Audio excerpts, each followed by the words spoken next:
April 3, 2026, 2:47 a.m. The Kerch Strait, one ferry, the last one, carrying 38 railcars loaded with 152mm artillery shells, diesel fuel, and spare parts for T-72 tanks. By 3:14 a.m., it would be burning. By sunrise, Crimea's last rail-capable supply link to mainland Russia would be sitting on the bottom of the strait. 27 minutes. That's all it took for Ukrainian naval intelligence to sever an entire peninsula from its lifeline. This wasn't luck. This wasn't improvisation. This was months of surveillance, weeks of planning, and a coordinated strike executed with surgical precision by unmanned surface vessels that cost less than a single railcar of the ammunition they destroyed. I'm your host at WarfistTV, where we analyze the battles that change wars. And today, we're breaking down an operation that didn't just sink a ship. It fundamentally altered the logistics of Russia's occupation of Crimea. Because when you lose the Kerch Bridge to repeated strikes, and then you lose the ferry that was supposed to replace it, you don't have a supply problem. You have a strategic catastrophe. Let's start from the beginning. To understand why one ferry mattered so much, you need to understand what happened to the Kerch Bridge. The bridge connecting occupied Crimea to Russia's Krasnodar region was once the crown jewel of Putin's annexation project. Opened in 2018, it carried both road and rail traffic. At peak capacity, dozens of freight trains crossed daily, carrying everything the Russian military needed to sustain its operations in southern Ukraine and Crimea itself. Ukrainian strikes changed that. The first major attack came in October 2022, then again in July 2023. By late 2025, the bridge was operating at roughly 30% of its original capacity. The rail sections suffered the worst damage. Structural assessments leaked to Ukrainian intelligence showed that Russian engineers had been reinforcing support pylons with emergency bracing since mid-2025, but the underlying concrete had been compromised. Weight restrictions meant that heavy military cargo, main battle tanks, self-propelled artillery, large ammunition shipments could no longer cross safely by rail. Russia needed an alternative. The answer was the Slavyanin. The Slavyanin was a railway ferry, originally built in the 1980s for service in the Caspian Sea. Displacing roughly 10,000 tons fully loaded, the vessel could carry up to 50 railcars on its internal tracks. Russia transferred it to the Kerch Strait crossing in November 2025, after the last serious Ukrainian strike on the bridge further degraded the rail span. For 4 months, the Slavyanin became the single most important logistics asset in Russia's Crimean supply chain. Military cargo that couldn't risk the weakened bridge went onto the ferry instead. Ammunition, fuel, armored vehicle components, replacement barrels for artillery pieces worn out from months of sustained firing, electronic warfare equipment, spare parts for S-400 air defense systems. Ukrainian intelligence identified the pattern almost immediately. Satellite imagery from December 2025 showed the Slavyanin making 2 to 3 crossings per day, loading at the port of Kavkaz on the Russian mainland side and unloading at the Crimean port of Kerch. Each crossing took approximately 90 minutes. The vessel operated on a predictable schedule, departing within the same 2-hour windows every day. Which weapon was more critical to cutting Crimea's supply lines? A. Sea drones. B. Storm Shadow missiles. C.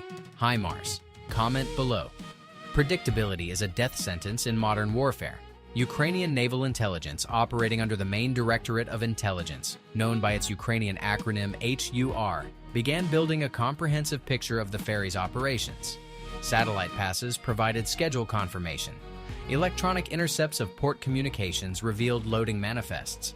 Human intelligence sources in Crimea reported on the cargo being offloaded. By January 2026, HUR had assembled a complete operational profile of the Slavyanin. They knew when it sailed. They knew what it carried. They knew its route through the strait, including the specific navigation channel it followed to avoid the shallow sections near Tuzla Island. The question wasn't whether to strike. The question was when and how to ensure total mission success on the first attempt. The weapon of choice was the Magura V5. Ukraine's domestically developed unmanned surface vessel had evolved dramatically since its first operational deployments in 2024. The V5 variant, entering service in late 2025, carried a warhead of approximately 300 kilograms of high explosive. Its hull was constructed from composite materials with a radar cross-section smaller than a fishing buoy. Maximum speed exceeded 45 knots. Cruising range on a single fuel load reached over 800 kilometers. But the real advantage wasn't speed or explosive power, it was the guidance system. The Magura V5 used a combination of satellite navigation, inertial guidance, and real-time video feed transmitted via encrypted Starlink relay. An operator sitting hundreds of kilometers away could see exactly what the drone saw, adjusting course in real time, selecting impact points on the target hull with precision measured in meters. Stay with me. What happens over the next 27 minutes doesn't just sink a ferry, it cuts off an entire occupied peninsula. The operation was designated under a classified codename within HUR. Planning began in earnest in February 2026. The strike team assembled at a secure facility on Ukraine's Black Sea coast. The exact location remains classified.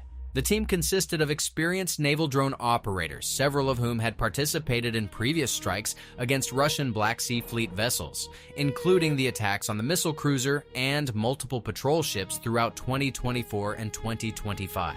The plan called for a coordinated multi-drone approach. 6 Magura V5 drones would be deployed. 2 would serve as primary strike assets, targeting the Slavyanin's waterline on opposite sides of the hull to maximize flooding. 2 more would act as secondary strike assets, programmed to hit the vessel's engine room area to prevent any chance of the crew maintaining power and reaching port. The final 2 drones were designated as screening assets, tasked with intercepting any Russian patrol boats that might attempt to protect the ferry during the attack. Timing was critical.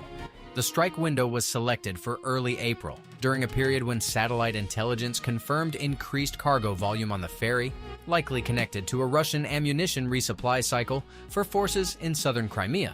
The specific night was chosen based on weather forecasts, showing calm seas with minimal moonlight, and confirmation that the Slavyanin was scheduled for a late-night crossing, carrying military railcars. The operation launched on the night of April 2nd, 2026. At approximately 10:30 p.m. local time, the 6 Magura drones were deployed from concealed launch points along the Ukrainian coastline. They traveled south at cruising speed, maintaining formation through pre-programmed waypoints that kept them well clear of known Russian radar installations along the coast. The transit phase took several hours. The drones moved at economical speed to conserve fuel, their composite hulls barely breaking the surface. Russian coastal radar stations at Cape Tequil and near Anapye were active, but the Magura's low profile and radar-absorbing construction made detection extremely difficult. At distances beyond 15 kilometers, the drones were essentially invisible to standard naval search radar. At 1:45 a.m. on April 3rd, the drone formation reached its staging area approximately 20 kilometers east of the strait's southern entrance. The operators confirmed all 6 drones were operational and on station. Satellite intelligence provided a real-time update. The Slavyanin had departed the port of Kavkaz at 1:30 a.m., loaded with 38 railcars. It was heading south through the navigation channel toward Kerch. The strait at this point narrows considerably. The main shipping channel runs approximately 2 kilometers wide between the shallows. The Slavyanin, drawing nearly 6 meters of water when fully loaded, had no choice but to follow this channel. There was no room to maneuver, no alternate route to take. The operators split their formation. The 2 screening drones accelerated ahead, taking positions north of the planned intercept point to watch for Russian naval patrols. Intelligence indicated that a Project 22,160 patrol ship, the Vasily Bykov, was normally stationed near the strait, but intercepts from earlier that evening placed it in Sevastopol for maintenance. The only Russian naval presence detected was a small patrol boat operating near the bridge itself, more than 8 kilometers from the intercept zone. At 2:31 a.m., the Slavyanin entered the operator's visual range on the drone cameras. Infrared imaging showed the ferry's massive bulk moving at approximately 10 knots through the channel. Running lights were visible. The vessel's radar was active, but appeared to be operating in navigation mode only, not in a defensive search pattern. No escort vessels were detected within 5 kilometers. The primary strike drones began their approach run at 2:38 a.m. They accelerated from cruising speed to attack speed, over 40 knots, closing the distance at roughly 20 meters per second. The operators guided them using real-time video, selecting their aim points on the Slavyanin's hull. How many Magura drones struck the Slavyanin? A. 2. B. 4. C. 6. Answer at the end of this video. The first impact came at 2:47 a.m. The lead Magura struck the Slavyanin's port side approximately amidships at the waterline. 300 kilograms of explosive detonated against the hull plating. The blast tore a hole estimated at 4 meters wide in the ferry's side. Seawater began flooding into the vehicle deck immediately. 11 seconds later, the second primary drone hit the starboard side, roughly 30 meters aft of the first impact. This strike was deliberately offset to create flooding in a separate watertight compartment, overwhelming the vessel's damage control capacity. A ship can survive one hole. 2 holes on opposite sides, flooding 2 separate compartments simultaneously, creates a situation that even a well-trained crew struggles to manage. The Slavyanin's crew reacted. Emergency alarms sounded. The vessel began to slow, but the damage was already catastrophic. Water was pouring in through both breaches faster than the bilge pumps could handle. The vehicle deck, loaded with 38 railcars full of heavy military cargo, began to flood. At 2:51 a.m., 4 minutes after the first impact, the secondary strike drones reached the target. The third Magura hit the stern area near the engine room, and the explosion knocked out the port engine and ruptured fuel lines. The fourth drone struck further aft, near the rudder assembly, effectively eliminating the crew's ability to steer the vessel towards shallow water where it might be beached. Within minutes, the Slavyanin was dead in the water, listing heavily to port, flooding uncontrollably. Subscribe to WarfistTV if you want to understand how modern warfare actually works. Russian response was immediate but ineffective. The patrol boat near the bridge received an emergency distress call and raced south at maximum speed. Russian Coast Guard stations at Kerch and on the Taman Peninsula were alerted, but the nearest vessel capable of meaningful assistance was more than 25 minutes away at full speed. The Slavyanin's crew began abandoning ship at approximately 3:02 a.m. Lifeboats were launched. The ferry's captain reportedly attempted to ground the vessel on the shallow banks near Tuzla Spit, but with no engine power and no steering, the current carried the ship further into the channel. At 3:14 a.m., the Slavyanin capsized. The weight of the railcars on the vehicle deck shifted as the list increased beyond 35 degrees, and the vessel rolled onto its port side. It sank in approximately 12 meters of water, with portions of the starboard hull and superstructure remaining above the surface. The entire engagement, from first impact to capsizing, lasted 27 minutes. Ukrainian drone operators confirmed the sinking via real-time video feed. All 6 Magura drones were accounted for. 4 had struck the target, and the 2 screening drones returned to Ukrainian-controlled waters without engaging any Russian vessels. 0 Ukrainian casualties. 0 Ukrainian equipment losses beyond the 4 expended drones. The cost calculus is staggering. 4 Magura V5 drones, estimated cost approximately $250,000 each, for a total expenditure of roughly $1 million. The Slavyanin itself, while old, was valued at an estimated $40 million as a functioning railway ferry.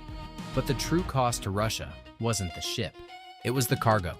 38 railcars of military supplies, ammunition, fuel, spare parts, worth an estimated $15 to $25 million.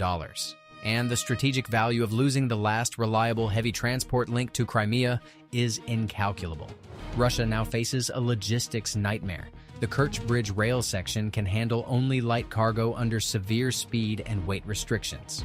Road transport across the bridge is possible, but limited in volume, and vulnerable to further Ukrainian strikes.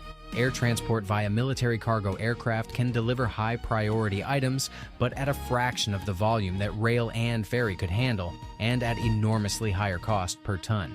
Within hours of the sinking, Ukrainian intelligence intercepted radio communications between Russian logistics officers in Crimea. The recordings, portions of which were released by HUR on April 5th, revealed a command structure in disarray. One officer at a supply depot near Jankoy described the situation as, quote, critical. Another communication intercepted from Russian Southern Military District headquarters referenced emergency rationing of artillery ammunition for units in the Kherson and Zaporizhia directions. If you believe tactics win wars, type WarfistTV in the comments. The strategic implications extend far beyond ammunition counts. Crimea serves as the primary staging area for Russian air operations in southern Ukraine. Fighter jets, attack helicopters, and cruise missile platforms operating from Crimean bases all require a constant flow of fuel, munitions, and spare parts. The loss of the ferry, combined with the degraded bridge, means that sustaining current operational tempo from Crimean bases becomes extremely difficult. Russian air defense in Crimea is also affected. The S-400 systems deployed across the peninsula consume interceptor missiles at a rate that requires regular resupply. Each S-400 launcher carries 4 missiles. A single battery can expend its ready ammunition in minutes during a concentrated Ukrainian strike.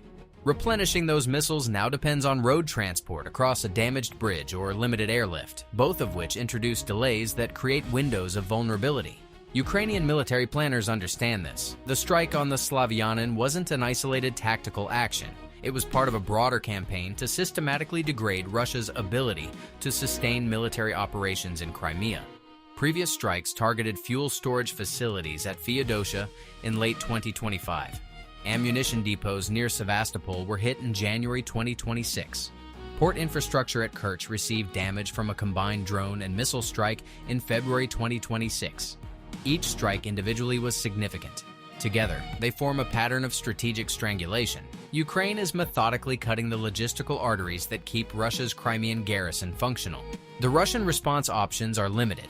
Rebuilding the Kerch Bridge rail section to full capacity would require months of work under conditions of constant Ukrainian surveillance and strike capability. Finding another railway ferry is theoretically possible, but Russia's inventory of such vessels is extremely limited, and any replacement would face the same vulnerability to drone attack. What would NATO have done differently? Comment your analysis. A potential Russian countermeasure would be to dramatically increase naval patrols and air defense coverage of the strait. But this diverts assets from other missions. Every patrol boat guarding the strait is a patrol boat not available for other duties. Every air defense radar dedicated to detecting surface drones is a radar not scanning for Ukrainian missiles or aircraft. This is the fundamental asymmetry that Ukraine has exploited throughout its naval drone campaign. A Magura V5 costs a fraction of what it costs to defend against it. Even if Russia deploys 10 patrol boats, radar installations, and surveillance aircraft to protect a single ferry crossing, the defenders must succeed every time. The attacker only needs to succeed once. And when the attacker's weapon costs $1 million and the target is worth tens of millions in cargo alone, the economic math is devastating. The broader historical context matters. When Russia invaded Ukraine in February 2022, Moscow possessed the most powerful navy in the Black Sea by an enormous margin. The Russian Black Sea Fleet included guided missile cruisers, frigates, submarines, and landing ships. Ukraine had no navy to speak of, no warships, no submarines, no anti-ship missiles of significant range. 4 years later, the Black Sea Fleet has been driven from its forward operating bases. The flagship Moskva sits on the bottom of the sea. Multiple patrol ships, landing vessels, and support craft have been sunk or damaged beyond repair. Russia has effectively ceded control of the western Black Sea to a nation that accomplished all of this without a single warship. The weapon that achieved this was the unmanned surface drone. From early prototypes in 2022 to the sophisticated Magura V5 and Sea Baby platforms of 2026, Ukraine developed an entirely new category of naval warfare. The Slavyanin strike represents the maturation of this capability, a coordinated multi-drone operation executed against a defended strait with flawless precision. Real tactics, real consequences. WarfistTV. The Slavyanin now rests in the Kerch Strait navigation channel. Russian salvage operations began within days, but the vessel's position partially obstructs the shipping lane, adding yet another complication to Russia's already desperate logistics situation. Removing a 10,000-ton capsized ferry from a narrow channel is a major engineering operation that will take weeks, possibly months, and will itself be vulnerable to Ukrainian drone interference. Crimea is not yet fully cut off. Road traffic still crosses the bridge. Aircraft still land at Crimean airfields. Small cargo vessels can still operate along the coast, but the volume of supplies reaching the peninsula has dropped dramatically. The comfortable surplus that allowed Russian forces to maintain offensive operations and robust air defense coverage is gone. Every shell fired, every liter of fuel burned, every missile launched must now be weighed against a shrinking supply that is increasingly difficult to replenish. Ukrainian commanders know this, and they will continue to exploit it. The operational lessons from the Slavyanin strike are significant for militaries worldwide. First, unmanned surface vessels have proven capable of executing complex, multi-axis attacks against large maritime targets in defended waters. Second, no amount of coastal defense can guarantee protection against low observable, high-speed drones operating with real-time satellite guidance. Third, logistics infrastructure, ferries, bridges, ports, represents a critical vulnerability that asymmetric naval forces can exploit at minimal cost.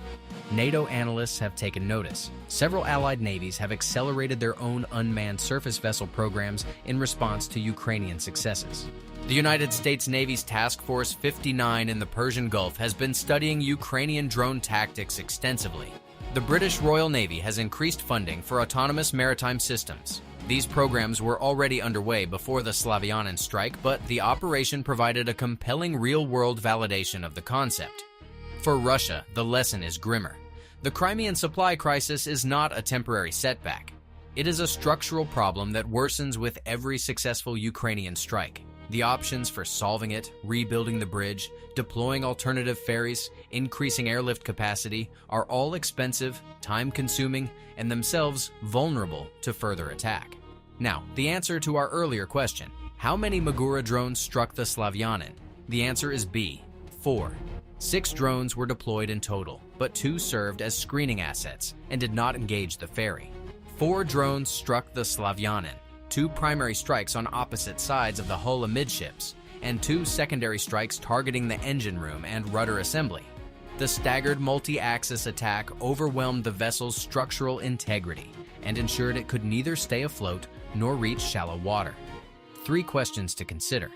First, was the decision to use 4 drones on a single target the right call, or should Ukrainian commanders have saved some for follow-up strikes on rescue vessels? Second, could Russia have prevented this by maintaining permanent naval escorts for the ferry, and was the cost of such protection sustainable? Third, what would you have done differently if you were commanding Ukraine's naval drone force? Subscribe to WarfistTV, because we break down the battles that textbooks will study for decades. The Kerch Strait is quieter now. The Slavyanin lies on its side in the channel, rusting slowly in the salt water. Railcars full of ammunition and fuel sit submerged in its flooded vehicle deck, useless to the Russian garrison that desperately needs them. The ferry that was supposed to keep Crimea connected is now just another wreck in a strait that has become a graveyard of Russian logistics. Modern warfare punishes strategic miscalculation without mercy, and Crimea's isolation has only just begun. Stay vigilant.